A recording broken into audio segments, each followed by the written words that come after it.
I'll start by saying that as I was listening to all of you, here's a country, Peru, where China is the number one investor in almost Hmm. every aspect of our economy.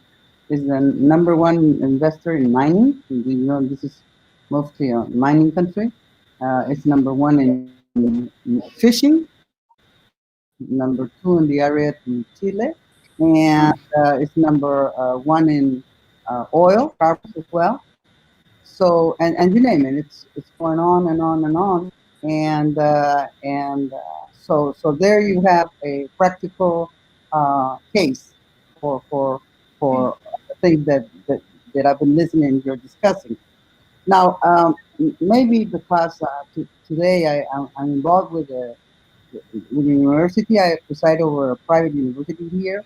I was thinking that regarding the democracy issue, uh, my concern is that, at least in this part of the world, more and more millennials are disengaged with the concept of democracy.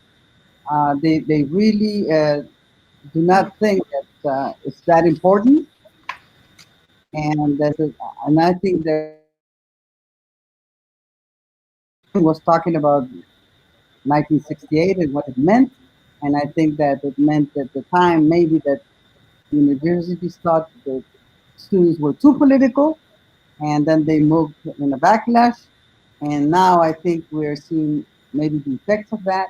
And I think we should work more carefully and thoroughly into building the concept and the benefits of democracy to our students, you know. And this is something that worries me a lot. And then thirdly, in the aspect of pandemia and liberties or freedom, we have suffered a lot. The model that was chosen here to fight against pandemia, unfortunately, hasn't worked. I think it was chosen like an authoritarian kind of model, which a complete lockdown, complete quarantine. I, I I haven't been able to get out of my house for the last 110 days, literally. Well, just once to the dentist and one to the ophthalmologist because I had to. But it was like going to the moon. And and so, nevertheless, the, the the results have not been good. We are today the sixth worst country in the world in terms of the engaged, and we are the I must just say that we're having the largest drop in GDP in this year in Latin America. So uh, it's been very unfortunate, but the model didn't work. And the quarantine ended yesterday.